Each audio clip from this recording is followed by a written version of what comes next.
tarbiyad bay u tahay ilmahaaga faraha ka siideen is ag fadhiisid dhegayso saa u dhegaysanaysa insha allahu tacaala ha u dhegayso imikana waxaan uga bixi doonaa sheekh yuusuf insha allahu tacaala koley tafadal sheekh.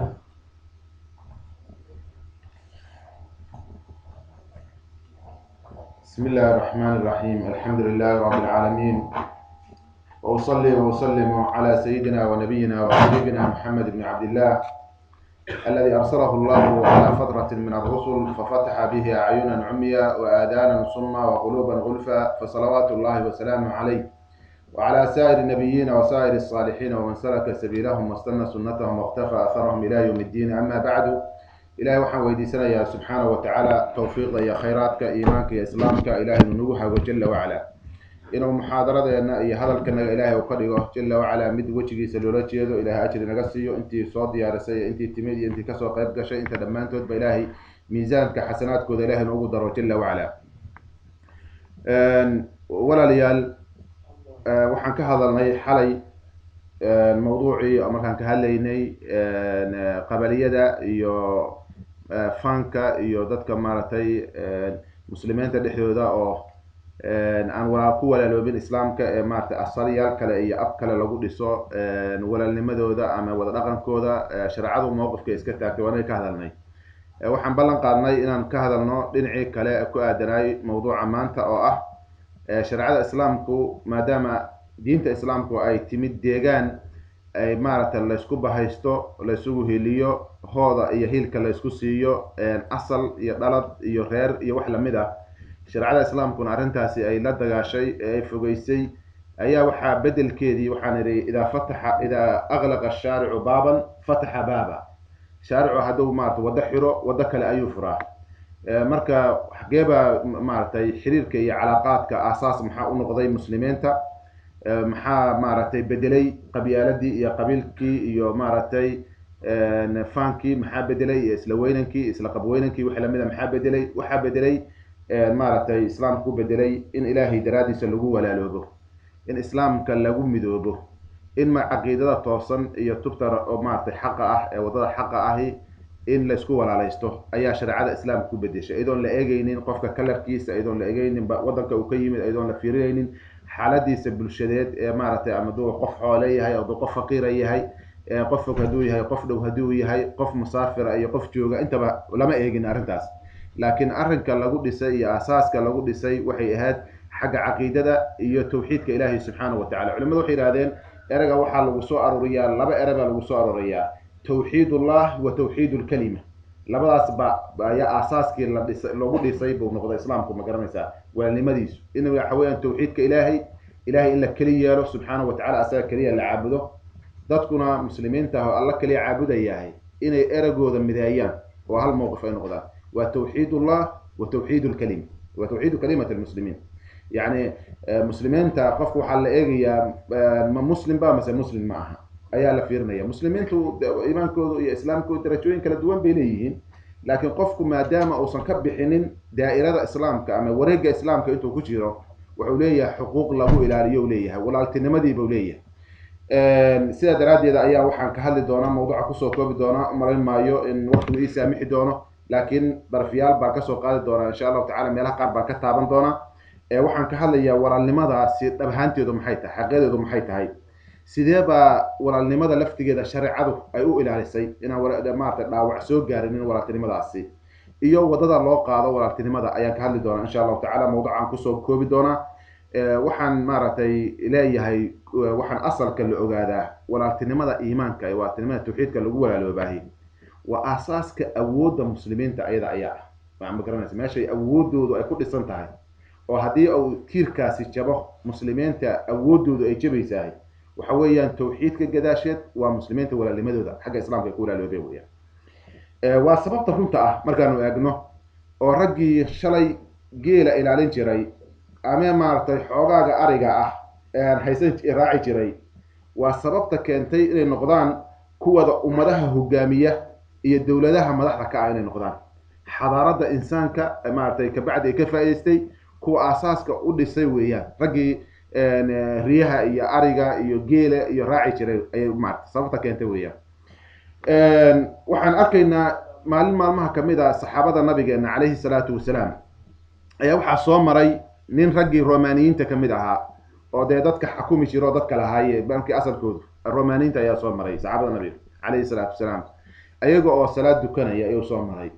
markay salaada dukanayeen hal saf bay ahaayeen oo nidaamsan oo ku tusinayso nidaam iyo kala dambeyn hal imaam baa hogaaminaya laanna salaadu waxa weeye asalka nidaamkay ku tusinaysaa biniaadamka qofku erabuu ku hogaaminaya allahu akbar kalimatullah subxaanahu watacaala imaamkaas baa la dabagelayaa istaag fariiso kac maaragtay sujuud waa noocii nidaamka oo la barayay muslimiinta aasaas bay u tahay salaadu ay ka mid tahay wuxuu arkay dadkii aan maaragtay qabiilooyinka ahay oo isu imaan karaynin oo magaranaysaa kala duwanaayo oo dabaqooyinka ahay oo magaranaysaa galaasyada iyo kaamku iyo dagaalku uu ka dhexeeyo oo kala duwanaayo wuxuu arkay oo hal saf ku jira koodii shalay addoonka ahaan jiray koodii xoolaha lahaa kooda cadda kooda casa kooda dheeraa kooda gaabna dhammaantood waxa weye hal saf bay ku jiraan hal imaamana hogaaminayeen arrintaasi waxay ku noqotay arrin la yaab leh ayay ku noqotay markaasuu erabi wuxuu yidhi wallahi laqad callamahum alkalbu ladab buur maarta eygii baa baray buur akhlaaqda baray buur maarta wuxuu ujeedaa nabigeena calayhi salaatu wasalaam dadkii maaragtay kala tagsanaayo oo aan isu imaan karaynin kiibaa wuxuu yidhi akhlaaqda iyo aadaabta baray buu leeyahy aadaabta iyo nidaamka iyo in la kala dambeeyo xaqadadu noocaas ay ahayd nabigeenu calayhi salaatu wasalaam intii maka la joogay wuxuu bilaabay inuu walaaleeyo cid alla ciddii kelimada tawxiidka ku dhawaaqday oo islaamka soo gashay nabigu calayhi salaatu wasalaam inuu walaaleeyo markaasuu muwaxidiintiiba walaaleeyey maka ayuu ku walaaleeyey xamze oo qurayshi ahaa bilaal oo xabashi ahaa suhayb oo ruumi ahay abudar qafaar oo reer bani qafaar iyo duleedka maka fog ka yimid intaba nabigeenu calayhi salaatu wasalaam wuu walaaleeyey inkastoo ay kala duunaayeen xagga xoolaha xagga luqada ma garanaysaa waxyaala kale kala duunaayeen intuba rasuulka calayhi salaatu wasalaam walaalo ilaahay daraaddiis ah ayuu rasuulka dhigay calayhi salaatu wasalaam kabacdii markii muslimiintu ay maka kasoo qaxeen ay kasoo haajireen maka ay kasoo haajireen ee madiina loo soo haajiray ayaa rasuulku calayhi salaatu wasalaam wax tallaabada ugu horreysa bilaaba waxay ahayd magaalo madiina u yimid inuu reerkii deganaay ee la oran jiray khasraj iyo aws laba reerood oo dagaal fogi ka dhex dhacay oo dagaal ba'ni uu soo maray sida qur-aanku aayaadkiisu ay si cad u sheegeen ayuu rasuulku wuxuu bilaabay calayhi salaatu wasalaam inuu walaaleeyo ayuu bilaabay inkastoo walaalnimadoodaasi aysan ahayn walaalnimo dusha sare oo keli ah waxay noqotay walaalnimo qalbiga gashay ilaa hal magacba loo sameeyey oo maarata ansaar labadiiba loo bixiyey ayuu rasuulku bilaabay calayhi salaatu wasalaam inuu walaaleeyo walaalnimo oo maaragtay taariikhda marka laga hadlayo oo cajiib ah ayuu rasuulku walaaleeyay calayhi salaatu wasalaam wuxuu noqday halkudhigoodu inama almu'minuuna ikhwa ayuu noqday halkudhigoodu muuminiinta oo keli ah ayaa walaalo ah ayuu noqday maarata halkudhigoodu kabacdina nabigu wuxuu bilaabay calayhi salaatu wasalaam inuu ansaar iyo muhaajiriin dadkii maka ka yimid dadkii duleedka maarata madiina meel fog ka yimid madiina meel fog uga yimid lasoo barakiciyey lasoo qixiyey wadamaday deganaayeen iyo dadkay u yimaadeen oo walaalahooda ah inuu rasuulku walaaleeyo ayuu maaragtay bilaabay calayhi salaatu wasalaam ilaa ilaahay subxaanahu watacaala oo ka sheegay suuratu lxashri markuu ammaanayey reer madiina uu ammaanayey ayuu ilahay wuxuu qur-aan ku tilmaamay wayu'firuuna calaa anfusihim walow kaana bihim khasaasa ayaa ilaahay yidhi subxaanahu watacaala naftooday ka doorayaan oo walaalaha u yimid bay u doorayaan walow baahiba hayse duruuf adag ay marayaan baahi kasta haysa laakiin waxay gaartay heer ay walaalahooda kale ay u dooraan ayay gaartay arrintaasi waxay noqotay walaalnimo oo aan ku sinayn erayada walaalnimo aan ku sinayn yani hadal iyo shicaaraad la yiraahdo iyo halkudhig aan ahayn waxay noqotay walaalnimo xagga qalbiga ah oo qur-aanku uu sheegay aayadkan akhri doono suurat al-cimraan qayb ka mid ah waxay sheegaysaa walaalnimadaasi inay maaragtay qalbiga ay gashay ee qulubtoodu ay isi salaantay oo isku milmeen intaan maaragtay jirkooda aan la gaarin ka hor dadka ay noqdeen waxaa la yaab leh oo cajiib ah riwaayad uu soo wariyeen saxiixaynku bukhaari iyo muslim ay soo wariyeen xadiidka anas ibn malik oo anas ibn malik ku tilmaamayo bal meesha heerka ay gaartay labadii kooxood oo la walaaleeyay raggii muhaajiriin iyo ansaar markii la walaaleeyay walaalnimadooda nooca ay gaartay xadiidka ayaan wax yar akhriyaynaa imaam al-bukhaari iyo imaam muslim baa saxiixooda waxay kusoo wariyeen riwaayadda anas ibn malik inuu yidhi anas ibn malik waxaa inoo yimid cabdiraxmaan ibn cawf baa inoo yimid markaasuu nabigu calayhi salaatu wasalaam wuxuu walaaleeyey cabdiraxmaan ibn cawf iyo sacad ibn rabiic buu walaaleeyey walaalnimadu waxay ahayd waqtigii hore mid sida dhaladka oo kale ah oo ama ka xoog badan bay ahayd maaragtay waa la isdhexlayay waxa weeyaan maxram baa la isu noqonayay waxay noqdeen walaal dhab ah ayay ahayd xataa dhaxalka way dhexlayay sida ilaa markii dambe maaragtay la nasakhay arrintaas ulul arxaami bacduhum awlaa bacdin fi kitaabillahi lagu nasakho markii dambe laakiin walaal xataa la isdhexlayo ay ahayd walaalnimadu rasuulku walaaleeyay calayhi salaatu wasalaam darajada hore oo la aasaasay marka islaamku faafay ayaa maarata xagga dhaxalkii dhinaca loo reebo laakiin walaalnimadii oo dhabtaahedi sideeda ayay u baaqi noqotay marka wuxuu leeyahay anas ibn malik riwaayadaasi waxaa inoo yimid cabdiraxmaan ibn cawf baa inoo yimid markaasuu nabigu calayhi salatu salaam wuxuu walaaleeyey asaga iyo sacad ibn rabiic buu walaaleeyey sacad ibn rabiic saxaabiga la yidhaaho ansaariga ahi wuxuu ahaa nin aad u xoolo badan buu ahaa maalqabeen ah ayuu ahaa markaasuu wuxuu sacad ku yidhi sacadow qad calimat ilansaaru anii akharuhaa maalan fa uqasimu maalii baynaka wa bayni shadrayn buu ku yidhi maarta waad og yihiin ansaari inaan ahay nin maalqabeena way og yihiin maalka iyo xoolaha aan leeyahay aniga iyo adiga waan u kala qaybsanaynaa buri haaf iyo haaf bar iyo bar baan u kala qaybsanaynaa buu ku yidhi maarta laba shatri baan u kala qaybsanaynaa marka waxa weeya hantidii bay wadaageen labadoodu aan wadaagayna hantida aan haysano intaa kaliya maysan noqon hantikada wadaag kaliya maysan ahayn ruux wadaag iyo naf wadaag bay ahaayeen diin wadaag ayay ahaayeen markaas wuxuu ku yidhi laba haweenna waan leeyahay bur waan qabaa buu yidhi labayda haweenood soo eeg midii ku cajab geliso oo aad ka heshid waan kuu furayaa buu ku yidhi maarta markaan kuu furo ay ciddada dhammaysato waqtigeeda ay dhammaysato ayaad dibadeedna guursanaysaa buu ku yidhi maarta cabdiraxmaan ibn cawf labayda xaas mid dooro ayuu ku yidhi maxaad malaynaysaa noocaasi yani markaan akrinayno xadiidku saxiixeynku kusoo aror bukhaari muslim baa soo wariyey nin la maaragtay walaalkiisa kale gaara heer oo yidhahdo labayda xaas mid baan kuu furaya mid ka xulo mid ka dooro mid aad door bidaysid waxa weyan waa wax maarata taariikhda aan insaanku oosan aqoon weeyaan waxay kutusinaysaa heerka ay gaartay yani ilaahay daraadiisa subxaana wa tacala isu jeclaadeen laakiin cabdiraxmaan ibnu cawf laftigiisu wuxuu ku yidhi sacad wuxuu ku yidhi ilaahay ha kuu barakeeyo xoolahaaga iyo xaasaskaaga allah kuu barakeeye dulluuni cala suuq nin ganacsiga yaqaan oo xariif ku ah si wax loo ganacsadan ahay bal suuqa itusoo yidhi maarta meesha suuqa madiina geeye cabdiraxmaan ibn cawf wuxuu tegey suuqii madiine ayuu tegey galabkiiba markii la gaaray wuxuu soo laabtay asagoo xoogaay oo maaragtay ribix ah iyo badeeco ziyaada asagoo sitay buu galabkiiba soo laabtay waxaa riwaayadda xadiisku leedahay wuxuu keenay subag iyo maaragtay caano garoor ama caanaha la fariisiyo aqadka la yidhaahdo ayuu la soo laabtay buu maaragtay u soo haray wuxuu iibiye mooyaane ayuu galabkiiba la soo laabtay muddo yar suuqii oo ka ganacsaday waxaa keenay cabdiraxmaan ibnu cawfi isagoo inuu haweenay arooso oo haweenay guursado isagoo nabiga u sheegin calayhi salaatu wasalaam kabacdi rasuulku u yimid calayhi salaatu wasalaam markaasuu wuxuu arkay nabigu haruud ka muuqanaysa jirkiisa ayuu arkay oo haweenay inuu soo aroosay oo haweenay haruud isu maraysay inuu taabtay marka haruuddiibu ku arkay nabigu calayhi salaatu wasalaam markaas wuxuu ku yidhi maxaa dhacay cabdiraxmaan ibnu cawf waa maxay kalamkaani markaasuu ku yidhi ya rasuul allah haweenay baan soo aroosay buu yidhi oo ansaar ayaan guursaday nabigu wuxuu ku yidhi maxaad siiday oo sadaaq ah maxaad siiday markaasuu ku yidhi waxaan siiyey buu yidhi oon u siiyey mehar ahaan u siiyey wax u dhigma laftimireed miisaankeed oo dahaba ayaan siiyey buu maarta laftimireed miisaankeed oo dahaba ayaan siiyey markaasuu rasuulku ku yidhi eraygiisa caanka ahay awlim walow bishaar riba allah ka dhige hal neef ba allah ka dhige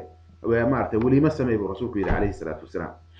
waxaan uga jeeday arrintaasi waxay tusinaysaa waa hal tusaale maarata tusaalihii kamid ah ee qur-aanku uu ku ammaanay wayu'thiruuna calaa anfusihim walow kaana bihim khasaasa oo ku ammaanay waa hal tusaale oo kamid ah wa ilaa tusaalooyinka tusaale cajiib oo fara badan ayaa kusoo aroray xadiista saxiixa ah sida ay maarata usoo dhaweeyeen walaalahooda kale siday u jeclaadeen oo maarata ay diinta ugu walaaloobeen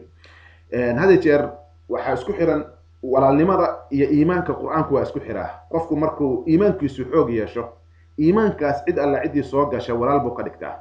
waxa weeyaan waa wanaajiyaa waa soo dhaweeyaa laakiin markuu iimaanku nusqaamo markaas baa waxaa imaan karaya inay maaragtay arrintaasi khalal soo gasho qur-aanka waa arkaysaa inama almu'minuuna ikhwa adawaatu alxasri walqasri baa qur-aanku isticmaalay mu'miniinta oo keli ah ayaa walaalo ah waxay ku walaaloobeena waxa weye aayaddu way sheegtayo waa sababta iimaankooda daraadooda ayay walaalo lagu noqda inama almu'minuuna ikhwa wasfiga iimaanka waxaa loo doortay in la sheego sababta lagu walaaloobay in qur-aanku uu caddeeyo ay maaragtay iimaanka uu yahay إلهي سبحانه وتعالى أيضا فرضان بو أرنتها سيكو حرية قرآنك وحكمت قوله عز وجل إلهي سورة العمران أويري يا أيها الذين آمنوا اتقوا الله حق تقاته ولا تموتن إلا وأنتم مسلمون واعتصموا بحبل الله جميعا ولا تفرقوا واذكروا نعمة الله عليكم إذ كنتم أعداء فألف بين قلوبكم فأصبحتم بنعمتي إخوانا وكنتم على شفا حفرة من النار فأنقذكم منها كذلك بين الله كانت لعلكم مرك إلهي سبحانه وتعالى وحوليه هيدتك إلهي رميو إلهي ما كعب صدق عبسي زمان حقيقة كبق إلهي جل وعلا حق تقاتي ولا تموتن إلا وأنتم مسلمون حنا دماننا أو دمجيردو يصير إذا قبلنا أدينكم مسلمين أهين أدينكم وجانسين قفكوا وقت وجيريون أيه يصير وجيريون أيه waxa weeye awood uma laha ma garanayo waqtiga ku imaan karayso geerida laakiin quraanku wuxuu u jeedaa geeridu yaysan idinku imaanin adinkoon diyaar ahayn had iyo jeer adinkoon mabda ilaahay haysan subxaanahu wa tacaala waxaa la yidhi al-insaanu yamuutu calaa maa huwa calayhi yani ghaaliban shayga uu had iyo jeer ku nool yahay ayuu ku geeriyoodaa marka waxaa loo jeedaa islaamku haydin noqdo joogto ah qofku had iyo jeer noloshiisa oo isagoo islaamka maarata haysta mabda ilaahay haysta geeridu way ku imaan doontaa ولا تموتن الا وانتم مسلمون waxaa sheegay islaamku asaaska uu ku sugnaa karo qofku ku sugnaa karo sida xadiis rasuulku ay cadeeyeen alayhi salatu wasalam ay ayadu cadeysay ولا تموتن الا وانتم مسلمون sida islaamku way sanaysid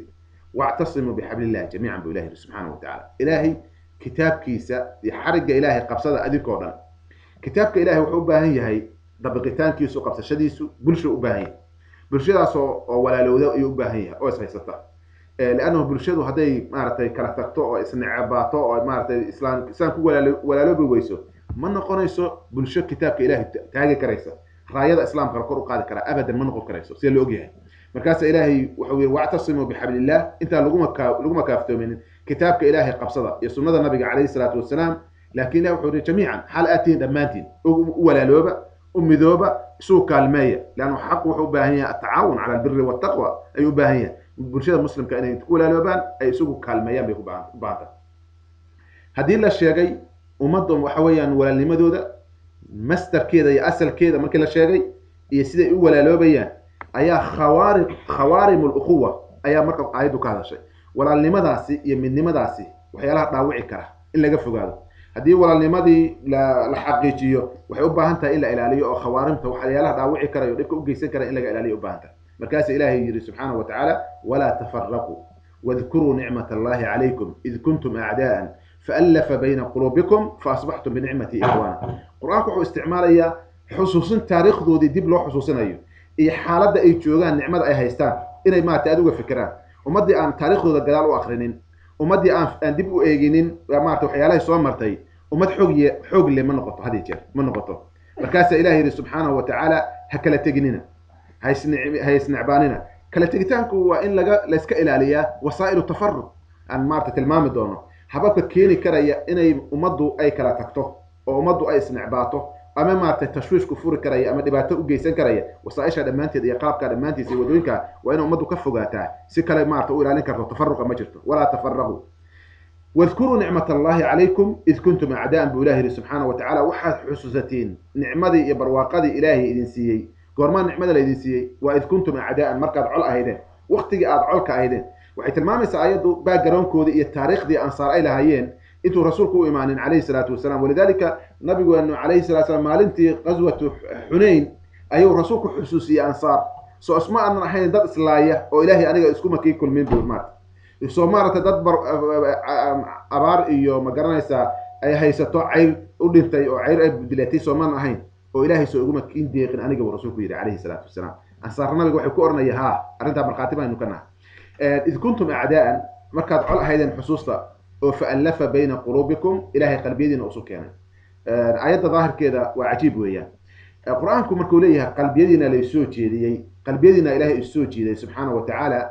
سورة أنفالنا آيات بالغوشة النبي قال لو أنفقت ما في الأرض جميعا ما ألفت بين قلوبهم ولكن الله ألف بينهم لا يوري سبحانه وتعالى حولها دول يجرون أما أنت تضاد بحيدو أداد بحسيد كان حول سيدid كان حول سيدid إن السوء جيدid يسوى سوء جيدid كرتي برسولك عليه الصلاة والسلام لكن إلهي بقى سبحانه وتعالى حكمتي أودي سدرادي ذا أي قلوب تأسفرة جل وعلا وحنا إلهي قلوب تأسفرة أسباب إلهي أسباب تصنع عبسدة إلهي هي مبدأ إلهي لجوه ولا لجوه أي إلهي قلوب تأسفرة ذاتك أسفرة هذه قومية لجوه ولا لجوه هذه كلر لجوه ولا لجوه هذه مقارنة طبقات لجوه ولا لجوه هي مارت هذه منصب لجوه ولا لجوه وحسعنا ما هو مصالح بريئة وياه وحسعنا ما يسعنا إلهي وحو مارت سبحانه وتعالى قلبي ذا مؤمنات تأسير أسلوب كذي مركز إلهي وحو فألف بين قلوبكم إلهي وحو صد مي أو سكاني قلبي يلكن محا قلبك iyo laabtaada maxaa loo sheegaya oo daahirkooda dadku waxa masaalix kala soo gumi karaysa ee ka dhaxaysa maarta wadan oo kala ka dhaxayn karay laakiin qalbiga marka la soo jeediyo oo iimaanku uu galo waa arrin ka duwan weeyaan laana qalbigu waa i'tiqaadki iyo aaminaadi weeyaan iyo islaamki iyo iimaanki ayaa qalbiga gala sida nabigeenu yiri alayhi salatu wasalaam inna fil jasadi mudghah إذا صلح الجسد كله وإذا فسد الجسد كله ألا وهي القلب ورسولك إلى عليه الصلاة والسلام عدو حاجرة كنترولات شركة دمانتس كنترولات عد كاسي هدو هاجك سنادنا شركة أنت دمانتس وهاجك سنايا هدو حماضنا شركة دمانتس وحماضنا يا رسولك إلى عليه الصلاة والسلام qaybtaasina waa qalbiga iyo laabta ayuu nabigeenu leeyahay calayhi salaatu wasalaam waxaa cajiib oo aayad xadiiska rasuulka la yaab leh keliya ma ahan xagga caqiidada keliya ma ahan culimadu dadku hadda waxay ogaadeen maanta qofka cudurrada ku dhacahi dhammaanteed haddii qalbigu ka xanuunsado qalbigu ka jirado jirka dhammaantiis inuu maartay uu fasahadayo keliyuhu inay fariisanayaan dhiiggu inuu istaagayo qofku waxa weeyaan inuu khatar gelayo ayay ogaadeen ma garanaysaa ورسولك أوليه إن في الجسد مضغة إذا صلحت صلح الجسد كله وإذا فسدت فسد الجسد كله ألا وهي القلب رسولك أوليه عليه الصلاة والسلام حق عقيدة يا إيمان كان واسطة كلا وهي هذه قلبي وحماضة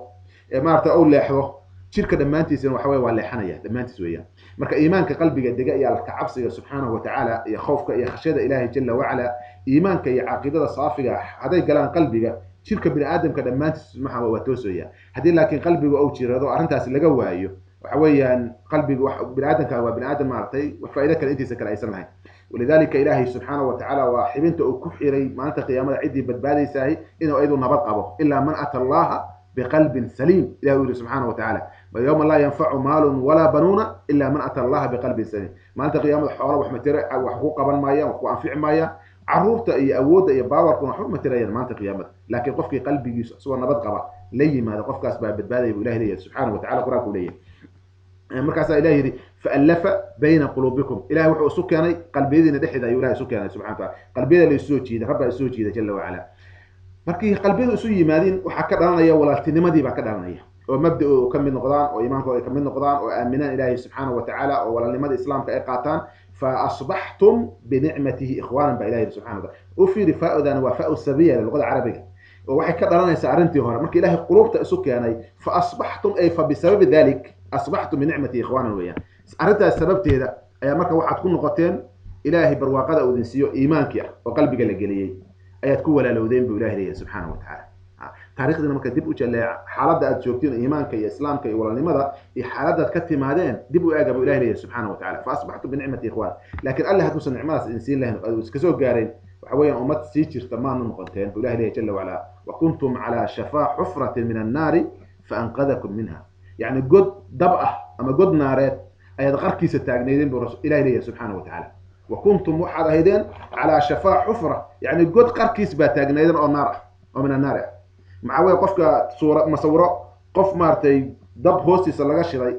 ضب وين وياهي يسوون ضب كاس قركيس تاجنوا إنه كله عوا كوسي سيون لقى سوق قبطي مات مركان لقى سوق قبطي وحكوسنا ينقطع نلوش هذا مانتي قد كاس قركيس تاجنين إسلام كسوق جاري هدي أن مارت اللي كسوق جارين وأقول هذا الله يدين رسولك فسري عليه الصلاة والسلام حديث صحيح أيوة كفسر أيضا ابن غازو نبي وحويري أنا جاي أدنكو وحنا سورة من هاي ورسولك عليه الصلاة والسلام نن ضبشتي حبين رب باوة الرب ده أيوه ضبشتي مركز الدبكي بوحد باللابين بور حشرات كي إنه يصوت دولة يعني كل عدا عيان مركز الدبكي كقب قبنا يا مات حيوان دولة وقت الرب باوة دولة أيام باللابين بور حشرات بس نكون هذا نيان وهو يذبهن وأصلنا واقع قبنا يا بور وأنا آخذ بحجزكم وأنتم تفلتون من يدي عليه الصلاة والسلام أيها رسول الله ده واحد كل كنا قمت كان إذا هيستا أذكر وأنا فكرني يسيب رسول الله عليه الصلاة والسلام حاجة بقى فكرني يسيب تبقى دونس لأكون عادي تبقى دونس لأكون 30 أنا ما واحد هياب المات جنود كان إذا كل كنا لأنه وضدي يكون بدبالي لهايين أيها رسول كل شيء عليه الصلاة والسلام مركا ومدي وحكت لقد جاء إسلام ككهر إن يجود نارات قركيس أي تاجناية قد كان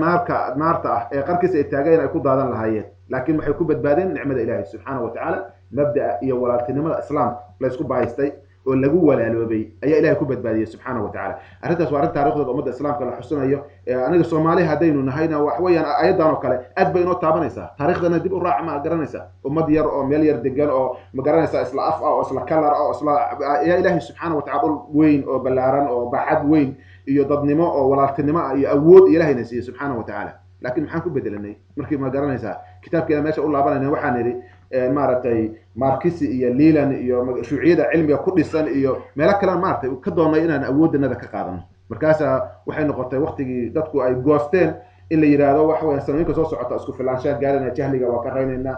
مارتي صبوا لماذا وانكبحي إن عركة الدولة إن ليري قفل باب كبتي سؤال فوقات سنة كيمات اللوجو يا رنتاس مالا قبحوا أيالوا سببته حوالي قفكي هذه إنسانك أو كو ولا لوجو ويان مبدأ إلهي سبحانه وتعالى سنانة ربانك راعي ويان ilaahay subxaana wa tacala wuxuu kula dhaqmaa si ummadii ka horreeyay kula dhaqmay reer bani israa'iil eega oo ma garanaysa qur-aanku baan ka hadlay awoodooda la siiyey xadaarada la siiyey cilmiga la siiyey ambiyada loo soo diray laakiin markii mabda ilahay ka bixeen subxaana wa tacaala waxay noqdeen maarata ummad lagu sheekaysto ilahay waqatacnaahum fi lardi umama ilahay ummado maarata adduunka loo qaybiyaan ka dhignaba ilahay subxaana wa tacaala dhulka kan ku kala yaacnay ayaan ummadaha ku kala sayrina ummadaha hoos galeen kale ولذلك نبينا عليه الصلاة والسلام أسوأ أيضا كهلا يا أيها الرسول كحول عليه الصلاة والسلام إن الله رضي لكم ثلاثا وكره لكم ثلاثا إلهي سدح الرموت برالي ذكيه وسدح الرموت ومدى إسلام كأود ذكور رجال يسويان سدح برالي ذكيه سدحنا إلهي وإذن عيب الرسول كحول عليه الصلاة والسلام إلهي حرالي ذكر قضي أن تعبدوا الله ولا تشركوا به شيئا إلهي كلين العابدين وعبادة عند وضرين وحقي وحويان لقوه أصل كي ويا مسلمين تقوى ولا لا كلها بني إلى إلهي كليه عابدين وهل إله عابدين أو مقرن توحيد كإلهي عابدتك إلهي إيوه أن تعتصموا بحبل الله جميعا ولا تفرقوا أرنت الله بعدنا وحويان الوحدة على المصدر ما شاء الله ولا لوبا مبدأ على غير قادنا أيوه إنه كتابك إلهي يسنة رسولك أو موضوعات قبستين أصل كي وحويان التوحيد كإله عبادة إلهي إيوه أصل كأكدوا ليسون كتابك إلهي يسنة رسولك موضوع إيوه وأن تطيعوا من والله الله أمركم إيه أنا أقول لك فوداتين وأد مقاشين إلهي هو جانك نعيده لكم ديبه رسولك عليه الصلاة والسلام سد حداثي ومحور كأثر كأمة إسلام كيقدر وريجيسو عده هو جانك مسلمين تأهيضه كتابك إلهي قد قيس سنة رسولك أو الله تاجره أو مقرنيسه له جان سمه يأثر كأن لجو ولا له حاجة سيادة اللي جو ولا له هذا معناه كلام كفصر معنا لعنه إيوه إلا جو ولا له أثر كالتوحيد iyo ma garanaysa kitaabka ilaahay oo la qabsado waaw ma nabigu wuxuu عليه الصلاه والسلام saddexdaas ba ilaahay raali idinka noqday jalla wa ala saddexda daba gadiskooduna waa cadaab iyo halaag weeya wayakrahu lakum qila wa qal wa kathratu as-su'al wa ida'atu al-mal qila wa qal ilaahay wuxuu idin nacay oo idinka hado idinka idin diiday waxa la yiri wuxuu yiri macnaheedu waa maxay waa muran iyo buuq iyo dood iyo ummad aan isaysan ma garanaysa oo kan wuxuu yiri waxa la sheegay aan la hubsan ma runba ma been ah wa in jaakum fasiqun ya ayuha alladhina amanu in jaakum fasiqun binaba'in fatabayyanu waxa hadii qof faasiq ah hal soo tuura la hubsan maayo kana qaadaya kana u dhiibaya waxa قيل وقال وكثرة السؤال وإضاعة المال وحويا أمضه وحيالا كل من وياه رسولنا عليه الصلاة والسلام توجيهها سير رباني أيونسي هدي أن ولا لماذا نوع أي تهي قيبة كمية سورة دي أن وحي كهذا القرآن كي نوع دي وحا الغد السي ولا لماذا سي هدي السجناته وأي دعوه وحاجرة طريقة الحماية حبكيبها شريعته إلى السمكة ولا لماذا يعني وحي كستوء شرعي وحي لي هبلو وارديو هبلو إلى أي ليه شرعه sida ay u ilaalisay namaadij iyo tusaalooyin baa ka soo qaadaya dhowr ayaan ka soo qaadaya tusaalooyinkaasi waxaan u qaybin doonaa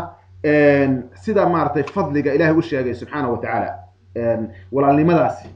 cidii ku dhaqan tahay Ilaahay subhanahu wa ta'ala wuxuu u sheegay ajir fara badan iyo khayraad fara badan taasoo ah in lagu booriyo qofku ajirkaasi inuu doonto muslimka oo Ilaahay ugu dhawaanay laana shayga ajirka loo sheegayaa wuxuu tusinayaa shay weyn inuu yahay Ilaahay uu jecel yahay subhanahu wa ta'ala si rasuulku yiri alayhi salatu wasallam xadiiskan soo aqoonay inuu Ilaahay jecel yahay وبالتالي shayga Ilaahay haduu jeclaadona Ilaahay qofka ajir fara badan buu ka siiyay jalla wa ala markaasuu rasuulka alayhi salatu wasallam xadiisa saxiixaynka ayaan soo aqrinayna ama ku soo arortay Bukhari iyo Muslim oo saxiix ayaa soo aqrinayna qaybo kamida ayaan idin xusuusinaya waan ogahay xadiisa inaad maartay aad garanaysiin laakiin waxa la waa bitafkiir weeyaan wax xusuusin oo iga tahay cunsurka koowaad dooranayna waxa weeyaan la qofka walaalka ah inaad soo dhaweydid oo qalbiga u furtid oo aad booqatid oo aad ka warhaysid oo la socotid duruuftiisa si walaaltinimadiinu xog yeelato ka hadli ma hal shakhsi ah waxaan ka hadlay bulsho iyo shakhsi intaba way soo galaysaa bulsho iska warhaysa oo magaranaysa isla xanuunsata oo isku si u dareenta oo nabigeena soo ku tilmaamay alayhi salatu wasalam kal jasad alwaahid idha ishtaka minhu udhun tadaa lahu sa'iru jasad bisahar wal umma in noqoto ummad wadaagta xanuunka wadaagta cadowgooda iyo mid yahay maarta aragtida wadaagta aqidada wadaagta oo nabigu sheegay kal jasad alwaahid hal jir oo kale ah inuu yihiin magaranaysa dareenkaasi waxa weeyaan waa dareenka lagu xifdiyo weeyaan waxa soo aroray saxiix muslim xadiiska abu hurayra nabigeenu alayhi salatu wasalam wuxuu yiri أن رجلا زار أخا له في قرية أخرى فأرصد الله له ملكا على مدرجته فلما أتى عليه قال أين تريد؟ قال أريد أخا لي في هذه القرية رسولك عليه الصلاة والسلام نون أيا ولالكي صوب بغضي بيوري أيو مارتو آدين صوب بغضي ديغان كلا ديغاناي ديغان كاسي كلا أو ديغاناي ولالكي سوى دون إنو صوب بغضي أيا إلهي وحود معي سبحانه وتعالى إنو تصوب فضلك إلهي عبادة أو صميني زيارة لزيارتها قفك لو ولالكا وحكا متى يسكو حيركا مسلمين بيحول يسكو حيرو أنا زيارة waxaan naqana qof dhinto la booqda oo naqana laakiin ziyaaradu asalka shariicadu waa qof nool oo walaalka loo tago weeyaan laakiin ziyaaro lama yiraahdo qof ka fog aadan arkinin xabaasha la tagaha sidoo kale oo muslimka xabaashiisa yani muslimku nool yahay markuu geeriyo inta xaq buu walaalkiisa kale ku leeyahay hadii uu geeriyoodo inuu soo booqdo oo ziyaarto oo maartay ilaahay ku xusuusto oo magaranaysa asna u duceeyo waa noo shay ka sugan diinta islaamka rasuulkana calayhi salaatu wasalaam arda u amray laakiin qofan kula jooginin inaad tiraado sanad guuraysan ziyaaran u sameynaya oo ziyaaradaas xaggee bay raad ku leedahay waxaan garanayo ma qofku inuu xabaashiisa tago la garay laakiin qofan kula joogina ziyaarana waa wax maarta cajiib ah oo diinta islaamka ku cusub oo saxaabada ay noqon laakiin qofka nool oo walaalka oo kale in uu takido soo booqatido soo ziyaaratid asalka shariicadu maartay ee fadliga u sheegtay weeyaan sidaa darteed ba ilaahay subxaanahu wa ta'ala maartay wuxuu damcay inuu ninkaasi fadliga tusoo qof cibaado uu sameeyo oo sida ilaahay u jecel yahay ninkii wadadiisii sii socda ayaa ilaahay jalla wa ala fa arsada Allahu lahu malakan ala madrajati jidkii uu qaadayay ayaa ilaahay wuxuu u geliyay malag buu u geliyay subxaanahu wa ta'ala malag oo bini aadam loo ekeysiyay ninkii markuu soo maray malaggiiba u soo baxay laakiin waa ninba u qaatay laakiin malag markaasuu ku yiri war xagee baad ku socotaa markaasuu yiri magaalada hebla la yiraahdo baan ku socdaa markaasuu yiri maxaad ka doonaysaa markaasuu yiri nin walaalka yahay degan oo ma garanaysa aan doonayo inaan soo booqdo markaasuu yiri halaka calayhi nicmatun tarubha oo ma ninkaasi ma bari waa asxaan kuu sameeyay oo aad doonaysa asxaankiisa inaad u guddo miyaad doonaysaa markaasuu yiri maya ilaahay dartiisa u jecelahay yani qofka hadduu maslaxad kale iyo dan kale kuma maarta ma laha soomaalida qaar baa waxay yiraahdeen saxan ku gud saan ku gud bay yiraahdeen maarta qofkii wax ku keenana wax si oo ma garanaysa qofkii ku soo booqdo yani waa qof kale waxa uu hore ugu sameeyay asxaanba u sameynaya laakiin noocaas kama aha saxan ku gud saan ku gud kama ahane waa ilaahay daraadiis baan ugu socdaa bari maarta ilaahay dartiis baan u jeclaa markaasuu ku yiri wax sabab kale ma jirtaa ma ilaahay dartiis baan u jeclaa malagii baa marka wuxuu ku yiri ilaahay baa isoo ka diray rabbi baa isoo diray waxaana ilaahay isoo diray inaan ku soo gaarsiiyo ilaah aadaraadis ninkan ku jeclaatay ilaahaasna inuu ku jeclaado adigana ma nicmad soo weyn ma waa yani bini aadamka himadiisa iyo moolkiisa iyo goolka u socdaay dhammaantood inuu gaaro ilaahay inuu raali ka noqdo subxaanahu wa ta'ala ilaahay u jeclaado qofkii gaarahay darajadaas ilaahay inuu jecel yahay wuxuu gaaray alla ilaahay meel weyn buu gaaray meesha u socday buu gaaray marka hada jeer ahlu jannada waa aragnaa ilaahay inuu yiraahdo radiyallahu anhum wa radu anhu ilaahay baa raali ka noqday iguna raali bay ka noqdeen marka ilaahay inuu raali qofku ka noqdaahay wuxuu gaaray meeshii maarta u socday buu gaaray xaqada marka la yiraahdo marka waxa loo sheegay waxa la ilaahay baa ku jecel subxaanahu wa ta'ala aadaraadiisa aad ku jeceshahay sidoo kale way ogtihiin nabigeena calayhi salaatu wasalaam waxa ka sugnaaday nusuus aad u fara badan oo qaabkaas iyo noocaas oo kale la mid ah ayaa rasuulkana ka sugnaaday calayhi salaatu wasalaam waxa kamid ah xadiis saxiix ah oo nabigeenu saxaabada asagoo la fadhiya maalin masaajidka soo jooga ayuu nabigu damcay inuu saxaabada u sheego fadliga ay leedahay walaaltinimadu inay leedahay markaasuu rasuulku wuxuu ku yiri inna lillahi ibaadan laysuu bianbiya wala bishuhada يقبضهم الأنبياء والشهداء على منازلهم وقربهم من الله عز وجل دغيستا مقله هذا الكيو كيري روايه عبد الله بن عمر يا ابي موسى الاشعري هي روايته ذا مقله او دغيستا waxay sheegaa ilaahay wuxuu leeyahay subhanahu wa ta'ala adoomaha soo nabiyaal aan ahayn shuhadana aan ahayn nabiyaasha darajadooda sareysa waa la garanaya shuhadaduna darajadoodu kitaabka iyo sunnada ay maad ka buuxa ilaahay subhanahu wa ta'ala darajooyin waa weyn iyo aad ilaahay u dalacsiyo jalla wa ala maalinta qiyaamada markaas wuxuu yiri dad baa jira annabiyaalna ma aha shuhadana ma aha laakiin waxaa majeersada waxaa ka masayra waxaa ka hinaasa annabiyaasha iyo shuhadada ayaa boosaska ay joogaan buu rasuulku yiri calayhi salaatu wasalaam meesha ilaahay geeyay iyo ilaahay soo u karaameyn in ka fadli badan yahay ma aha in ka fadli badan yahay ma aha laakiin karaameyn ilaahay oo karaameynayo iyo darajooyin la gaarsiinayo ayaa waxa uu hanqal taaga waxa maartay majeersada waxa maartay ka hinaasa ama ka masayra tiraado dad fara badan oo maartay ilaahay darajooyinka weyn gaarayay si anbiyada iyo shuhadada rasuulku yiri calayhi salaatu wasalaam marka nabigu nooca yiri arinta saxaabada la noqotay arin la yaab leh see lagu gaaraa ninka saxaabiga marka khayr loo sheego su'aasha ku soo dhacaysa waxay tahay koowaad xisaaban u gaaraa arintaas ma darajadaas ku gaaraa ma asal baa lagu gaaraa ma farac baa lagu gaaraa ma garanaysaa ma dhalasha ma maxay tahay sababta u gaari karayna nin baa marka wuxuu leeyahay xadiiska nin baa gadaal fadhiyay dadka meesha u dambeeyay kana yani nin baa oo kana fi qasiyati alqawm raga meesha u dambeeyay nin fadhiyay ayaa inta jilbihiisa ku fariistay oo gacanta nabiga u ruxay ayuu ku yiri ilaahay rasuulkiisa ma dad baa jira oo anbiya aan ahayn oo shuhada aan ahayn oo maalinta qiyaamada shuhadada iyo anbiyadu ay maartay booskiisa maartay la yaabayaan miyaa jira buu maartay garanaysa markaasuu rahaa nabigu calayhi salaatu wasalaam markaasuu yiri sifhum lana ya rasuulallah jallihim lana rasuulka ilaahay buu noo qeex bal inoo caday dadka ay yihiin nooca yihiin buu ilaahay rasuulkiisa markuu nabigu maqlay ninka oranayo bal raggaasi nooc ay yihiin inoo sheeg nabigu aad buu ugu farxay surra bi rasuulillahi sallallahu alayhi wasallam bi su'aal arabi ninka reer baadiyaha su'aashu nabiga weydiiyay aad buu nabigu ugu farxay alayhi salatu wasallam illa wajigiisa laga arkay raayinta iyo farxada rasuulka alayhi salatu wasallam markaasuu nabigu wuxuu ku yiri waxa weeyaan raggaasi waa rag buu yiri oo min nuzaa'i alqabaa'il qabiilooyin kala gedisan ka yimid waa dad maarta reera kala duwan ka yimid buu ma aysan kulminin qaraabanimo iyo isu dhawaansho iyo asal isuma keenin buu laakinnahum tahabbu fillah tasaafu fillah buu rasuulka alayhi salatu wasallam ilaahay dartiisa ay daacad isugu noqdeen ilaahay dartiisa ay isu jeclaadeen laakiin waa reera kala gedisanoo ninba reer buu ka yimid hada nuzi'a min hadhihi alqabila wadaakan nuzi'a min hadhihi alqabila kan xaggan buu ka yimid kan xaggan buu ka yimid ninba meel buu ka yimid laakiin waxa mideeyay oo isu keenay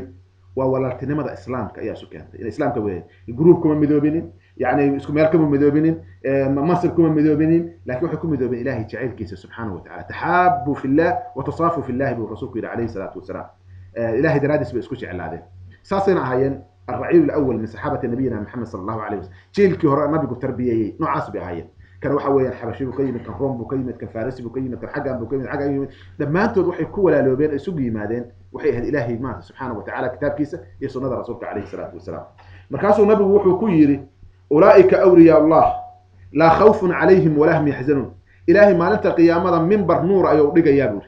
لا يفزعون حين يفزع الناس تدخل مركي عبصنا إياه ما ننتقى قيامة عارت قيامة أيو ما بقى ينبو رسولك عليه الصلاة والسلام كوا سنوا كوا إلهي أوجعليها كوا سوا أوجيل إلهي برسولك عليه الصلاة والسلام وفضل آدي وين وقفك مسلم كاهي فضل قاس إنه دونتو مارتي أي كوا هبانتاي بابانتاي هبانتاي حديث وبلاني نوع قصور حديث قرنا يصير صحيحين كحديث أبو هريرة 7 يظلهم الله في ظله وحكم ذا يعني شابان تحابا في الله لما تذكر الهرنا ما أنت قيامه حكمنا لما قفوا إلهي درادس لبدأ يرى إلهي درادس أما لما قفوا إلهي درادس يسوع على هذا كنا كل من محبة إلهي كنا كلا تجين بالشدة والنوع كلا لما قفوا ديت صار على جديه لكن حلوت بالشدة لما أنت إلهي درادس يسوع على هذا أيضا هو نوع كلوية رسول كان يقول عليه الصلاة والسلام إمام مسلم وحو صحيح سكسو وريي markuu ka hadlayo waxyaalaha soo dhaweeya muslimiinta islaantooda islaamaya eragan maarta salaanta ah oo muslimiinta isku assalaamu calaykum leeyihiin waxa suurtagal ah carabka nabigu inuu u bartay marka iska noqotay caadiyos yani shay iska caadi ah in iska noqoto suurtagal carabka nabigu u bartay shay iska dabiici ah in iska noqotay laakiin waa eray maarta xambaarsan macna aad iyo aad u weyn weeyaan eray xambaarsan weeyaan qofka muslimka walaalka marka assalaamu calaykum inuu muhiimad leedahay waxa ku tusinaya nabiyullaahi aadam calayhi salaam nabiga waxa ka sugnaaday riwaayada imaam axmed ay wariyeen waxa ka sugnaaday nabiyullaahi aadam markii la abuuray ilaahay baa maartay nafta uu ku afuufay waxa wuxuu ku yiri kooxda malaa'ikta u tago waxa ay kugu salaamaan ayaa salaanta adiga iyo carruurtaada noqon doonta buu ilaahay ku yiri subhanahu wa ta'ala aadam waxa weeye malaa'ik buu u tagay ملائكتي وحوي السلام عليكم وعليكم السلام ورحمة الله وبركاته وهذه تحيتك وتحية ذريتك أي أولئك كوير سلامت هذا النوع عصبي كوير هذه يعرفها يعني أرجع عظمة أولئك كتنسا نبي الله إبراهيم نبي الله آدم بلغوا بالله عليه السلام أبونا آدم بلغوا بالله كبعد وحويا صلاة النذا شعار بلغوا دقيقة وحنكون سلاما نقصنا وحويا وأيضا ويا السلام عليكم والسلام عليكم علينا صلاة دينا الصلاة مفتعة بالتكبير مختمة بالتسليم سورة رسول عليه الصلاة والسلام أهل الجنة والقرآن كحول شيء إرجع يسكت سلامان أي وحويا وأسجع يهابوا شيء القرآن كله كل شيء سبحانه وتعالى يسكت سلامان مركا وكلمات آد أود بدنوية ولذلك النبي عليه الصلاة والسلام أوفر المسلمين تأرجع إن فافيان لحظة أي فافيان إمام مسلم سعيد وحكوسه أروري إنه النبي عليه الصلاة والسلام والذي نفسي بيده لا تدخلوا الجنة حتى تؤمنوا ولا تؤمنوا حتى تحابوا أولا أدلكم على شيء إذا فعلتموه تحاببتم أفشوا السلام بينكم ورسول عليه الصلاة والسلام شيء اسكت ده حرام بوشاغ أو سلسلة كده النبي عليه الصلاة والسلام سلسلة ده صادم ميدا دحدا كجوه أنت كان دحدا كجويسة markaasuu wuxuu ka bilaabay shayga muhiimka ah oo insaanka u socday oo ah inuu jannada Ilaahay gaaro soo saxmaa meesha asalka u socdo waa inuu jannada Ilaahay gaaro bini'aadamku laakiin sabab ku gaari lahay ayagoo tasalsul aan isdaba yaala ayuu nabigu sheegay yiri la tadkhulu jannada gali maysin hatta tu'minu ila adka rumaysin la qofan mu'min ahayn oo Ilaahay rumaysnayn janna ma gasho isa nabiga naga sunnah alayhi salatu la tadkhul nafsun aljanna hatta tu'mina billah ما في الجنة ما قشوا إلا إلهي كرميس مركا الجنة قلي ميسين إلا إلهي أتكرم ميسين برسولك عليه الصلاة والسلام إيمانك إلهي لفرمي إياهي أسأل لفتي أصل بكو حرية مركا سيقول ولا تؤمنوا حتى تتحابوا إيمانك ما قاريسين ومر ميسين إيمانك للربي إلا استعلاتين برسولك عليه الصلاة والسلام وأرهن بكو حرنتها وقينيسا مركا سيقول أولا أدلكم على شيء إذا فعلتموه تحاببتم ما إذا تصاب حدي أد سميسين استعلان يسين برسولك عليه الصلاة والسلام جعلكين يو ما إيماس أفشوا السلام بينكم سلامة إسلامك نحن كفى فيه رسولك عليه الصلاة والسلام وحنا جاي بقفك ممكن مسلم قال لك السلام عليكم إنه يراد أسوأ قب موصل بقى بين حكى الكلام لكن محمد كأسخلاف سن أرجيسة يفلكيس وأسخلافين وهذه علامة داس المحيط تهي وعلامة النفاق سما منافقين تلقوا يقانا فلكيسة إيو أفكيسون أسخلافان وشرع الإسلام كادو الدكتين مقرنسا لكن مسلم كو حوية أرجع وأفك كأرنا أيوه إنه ما تفلكيسن أو كير هذا ويا ما دام السلام عليكم أوليه هاي معناه ذو حوية إلهي وعود عنا إنه نبت قليو إلهي يكون ولا أيه معناه ذو أنا إجنا نبت قل إلهي نهكون نبت قليو ماشي تشوفتنا الله كون نبت قليو أوليه مقرنسا مركا هديات نبت قليو وإلهي وبر يسوع سؤالك إنه كان نبت قل مركا معه ولذلك النبي جانا وحكسنا عليه الصلاة والسلام إنه رسولك يري المسلم من سلم المسلمون من لسانه ويده رسولك يري عليه الصلاة والسلام مسلم كرونتا ومسلمين توقف كان نبت قلان عرب كيس يأدين كيس لقى نبت قلوية مسلمين كان نبت قلان مؤمن كرونتانا وقف مسلمين كان نبت قلان حوله ينفتي سما نبت قليه برسولك يري عليه الصلاة والسلام مهاجر كرونتا وقف مهاجر كان ومن هجر ما نهى الله سبحانه وتعالى عنه وكما قال عليه الصلاة والسلام وقف سجد تجي أو كقحي وحي إلهي وكرهه سبحانه وتعالى مهاجرك runta waa midkaas uu rasuulku عليه الصلاه والسلام marka eragani asal weyn buu ku dhisan yahay salaanta faafiya markuu nabigu leeyahay عليه الصلاه والسلام waxa loo jeedaa salaanta oo lagu dhaqmo sida ay tusinayso waxa weeyala ay xambaarsan tahay inay maartay qulubta ay ka timaado qofkuna oo maartay arintaasi oo ka rumeeyo ka dhabeeyo waxa kamid ah waxyaalaha muslimaanku aad loogu ilaaliyay inay muslimiintu had iyo jeer ay isu dul qaataan ay soo dhaweeyaan oo isku xiraadaan نبينا وحكسنا عليه الصلاة والسلام إنه يري إمام مسلم صحيح حديث كسر وريه رسولك وحو يري الأرواح جنود مجندة فما تعارف منها ائتلف وما تناكر منها اختلف ورسولك يري عليه الصلاة والسلام روح بني آدمكو أرواح ديس وحويا واعيدا ما اللي سجي ويا جنود مجندة رسولك يري عليه الصلاة والسلام فما تعارف منها ائتلف إدي إسقرته وأسد منطاه يعني محل وجه عدي إسلام مبدأ وإسلا دينه مسلمين تو أسود الماء أرواح ذا الزوجي ذا قال لنا أرواح ذا الزوجي ذا لأنه أصر كي ولا لكيه قال لماذا يمارتي كوك ولا لكيه أرواح ذا الزوجي ذا نيسا لكن المؤمنين تو أرواح ذا الزوجي ذا ذات المؤمنين أرواح ذا يروح ذا كالعريسو وحبا مارتي قلبا أرند النوع باسي أي تاي مقرن نيسا فما تعارف منها ائتلف وما تناكر منها اختلف ورسولك عليه الصلاة والسلام وحي إسقرتنا والزوجي تان وحي مارتي إنكره أو كلام مبدأنا ويكل عرام برسوله عليه الصلاة والسلام القرآن كان آية المام هي آية القرآن تمام والذين آمنوا وعملوا الصالحات سيجعل لهم الرحمن ودا إلهي سبحانه وتعالى مرك إلهي كان جعل بودح قلنا قلدونا ذكى مؤمنين وحا كمدا قفكو حديث النبي أنا كسبنا عليه الصلاة والسلام وأردتها كبر رنيسة نسمى مؤمنين الاستعلاذان وفضل إلهي هي سوتشيتان أو صبران حديث النبي عليه الصلاة والسلام ويريش حديث كان البخاري ومسلم بس صار وحديث كان أنس بن مالك يا رسولك عليه الصلاة والسلام نبأ مركز حكوا يري متى الساعة يا رسول الله ساعة القيامة ضرب يدعي ساب كل إله رسولك يسوع مركز نوع السؤال يا رسولك ويدي متى الساعة أيوة رسولك حكوا يري ما عدت لها وحول مدينة ساعة القيامة ضرب يدعي ساعة اللي غفل هذا ديار بان هي ساعة دي منسوجة يا ويا مركز نبي محادو ديار ستي ما ديار بعد محادو ديار ستي نينك حكور يا رسول الله ما عدت الله من كثرة صلاة ولا صيام ولكنني أحب الله ورسوله نين مارتي صلاة فربضان عبادين فربضان يصوم بدان يضاعين بدان ما ديارها لكن أربان أوديار أربان أوديار صديو إلهي يا رسولك سجعلها دول مارت حب الله ورسوله مركز رسولك يري عليه الصلاة والسلام أنت مع ما أحببت يوم القيامة هذه عدة تعشها أيها اللي ترى كده مقولين سلام رسولك يري عليه الصلاة والسلام قفكو أدوية عدة وشعري هم بلا صارية هذا مجرم تعشى معناه هذا هو مجرم بلا صباحيسه هذا مؤمنين صالحين تعشى إلهي مارت سبحانه وتعالى صالحين تسبق رسول صاريه أنس بن مالك وحديث كوريي مركو نبي نوع كوير الصحابة أنت مع من أحببت يوم القيامة أيو أنس بن وحوري ولي أنكما أن فرحين بالحديث نبي عن كم قلني سنة ما لن تفرح نبي المكرم نساء مركاسو أنس بن مالك وحوري فأنا أحب النبي وأبا بكر وعمر أنا وحن جعل الله النبي أبو بكر يا عمر نوان جعل الله وحن رجك قبابر إلهي ولا صار ولو أنا بس من فلك أي سنة ولا أكسبك أنا قارن يعني فضلك إليهم إعماش أي صالحاتك إليهم يا من برهانه وحويا وحن رجينا يا مرتعيرك عن ليه أنا أبو بكر النبي عليه الصلاة والسلام أبو بكر يا عمر عن جعله إلهي إنه نصو صار سبحانه وتعالى أنا قلنا وحول إلهي بان جعلنا صحابة الرسول كان جعلنا أبو بكر وعمر بان جعلنا إلهي وحن ويدسنا سبحانه وتعالى إنه كواس معود أنا قال ما أنت قيامته ما تذكر الله صار أو ما أنت قيامته الرعاية إلهي من سبحانه وتعالى ما دام النوع سأيته هاي ولبا رسولك وحكوك الرنجي رسول أسي أبكي أنت عسي qofku jecel yahay walaalkiisa inuu u sheego nabiga sunnada nabiga kamid tahay alayhi salaatu wasalaam inuu ku yiraahdo yani baa nabiga u yimid alayhi salaatu wasalaam markaasuu ku yiri hebel baan jecelahay markaasuu miyaad u sheegtay maya markaasuu u sheegay rasuulku yiri alayhi salaatu wasalaam ninkii inta tagay oo maartay u sheegay ninkii uu jeclay xadiiskuna waa xadiiska saxiixa Abu Dharr uu soo wariyay riwaayadiisa markaasuu intuu tagay ninkii u sheegay markaasuu yiri ilaahay ha ku jeclaado saad i jeceshay ilaahay daraadiis uu ku yiri ma garanaysaa ولذلك النبي يقول إذا حب الرجل أخاه فليخبره أنه يحبه هذه ولالك ولالك على أو شيء إنه جعل الرسول عليه الصلاة والسلام النبي قال في عمل أهم بأسميه وحص أبو داود إمام أحمد صور رواية صحيحة النبي عليه الصلاة والسلام إنه كير معاذ بن جبل يا معاذ إني لا أحبك أي رسول كير عليه الصلاة والسلام معاذ من وين بقاري رسول كير معاذ ولا واقو جعله النبي كير عليه الصلاة والسلام واقو جعله مركز معاذ بن جبل وحو كير هو يدا يا أبهي بان كوفرتو كسي كل صدي أو والله أنا أقول ما كجعلها بالله رسول كيسو ما كجعلها بالمحاديث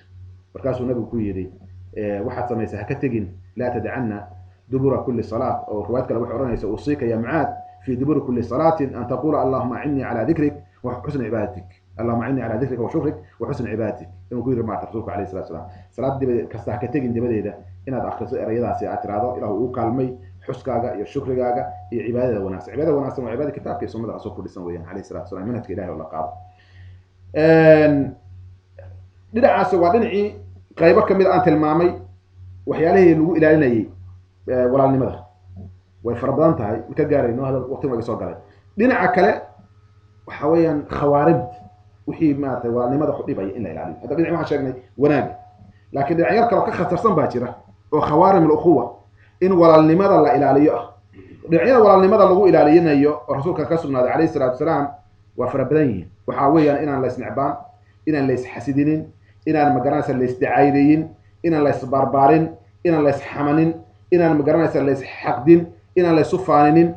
nusuusta ku soo aroortay magaranaysa kitaabka iyo sunnada waa nusuus aad iyo aad u farabadan waxaan idin soo guurinayaa xataa nabigeena alayhi salaatu wasalaam saxaabada marka la yiraahdo kibaaru saxaaba bashar bi ahayd san hore ma u sheegay kibaaru saxaaba haday ka dhacdo arintaasi khawaarim al-ukhuwa walaalnimada wax u dhibaahay nabigeena alayhi salaatu wasalaam horabu ma soo taag jira alayhi salaatu si loo ilaaliyo walaaltinimadaasi saafinimadooda iyo nadiifnimadooda xadiis saxiix ayaa waxa soo arooray xadiiska riwaayada Anas bin Malik ba ayaa wariyay wuxuu leeyahay dadka saxaabada rasuulku waa isu khidmay jireen waa la soo adeegi jireen safar baynu galnay nabiga anagu la soconay markaasuu yiri marka safarkii galnay ayaa waxa jira nin u adeegaya labada sheekh Abu Bakar iyo Umar nin baa u khidmeynaya burma safarkii markii la aaday oo maarta la socday meel baa la digay intii meeshii la deganay waxay ninkan inuu waa maad u khidmeeyo labada sheekh u khidmeeyo laakiin Abu Bakar iyo Umar waxay jiifka ka kaceen ninkii yoo jiifo oo hurdaya wali ka kaceen waxba aan qabanin ay ka kaceen ma hal ereba lagu tuuray ninkii magaranaysa oo waxa la yiri in hada la yuwaimu yani nawma baytikum riwaayataas oo kala waxa weyn ninkaani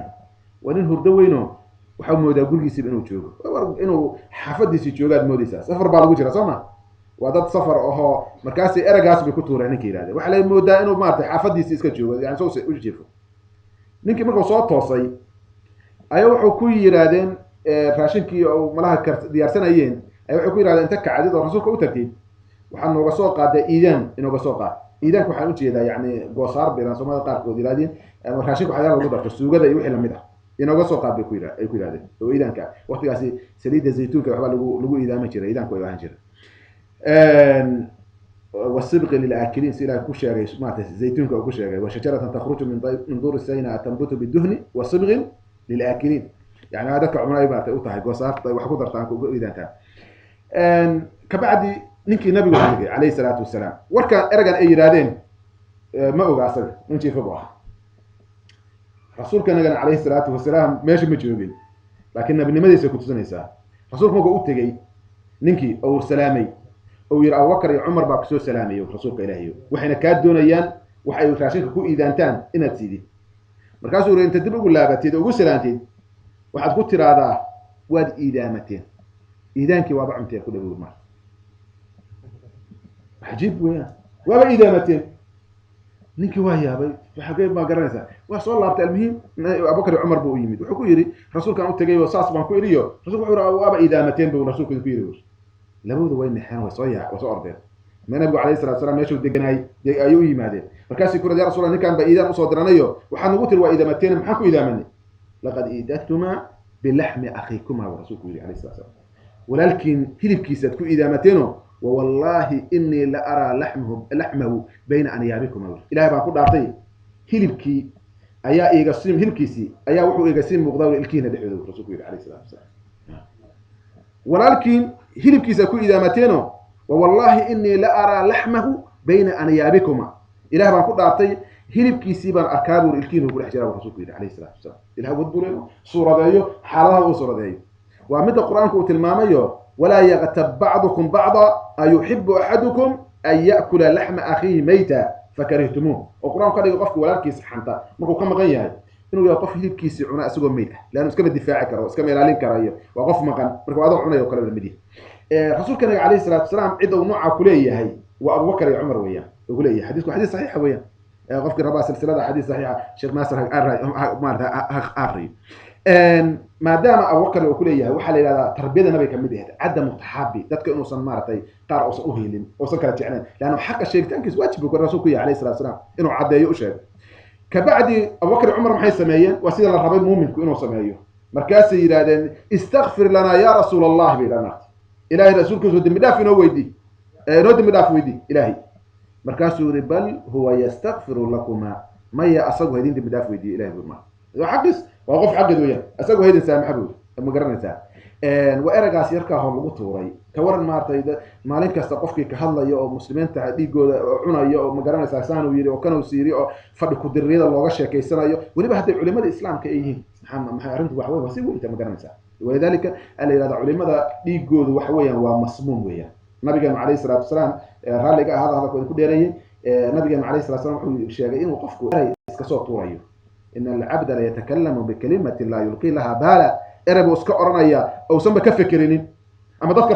فضيا بنو كسو تشيتو ربا أما دونيا مقارنة إنه فضل كدير الكاسي أو قاعد يتفكر وحلا سجى راعي استوى رجعي تسمع ديجو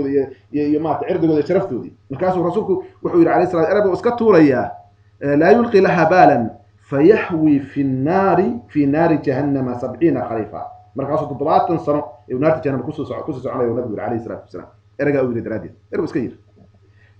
ما يلفظ من قول إلا لديه رقيب عتيد ولذلك النبي وحوي عليه الصلاة والسلام ربضة ينتظر العناه وتضبات الباب ومتك أو يري أو يهيب رسولك عليه الصلاة والسلام مد يهي قف هو يدي سوق الماضي معه تضبات الباب وكانوا يري هو يدي سوق الماضي ولا مد يهبول ربضة لما جرنا يسيب المدة وقعون وإن أربع الربا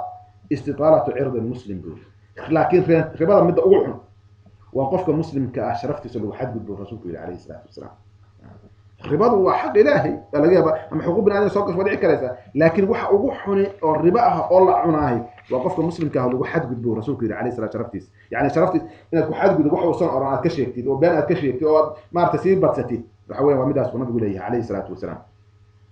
هذا كده حقوق ختمية وبدأ هي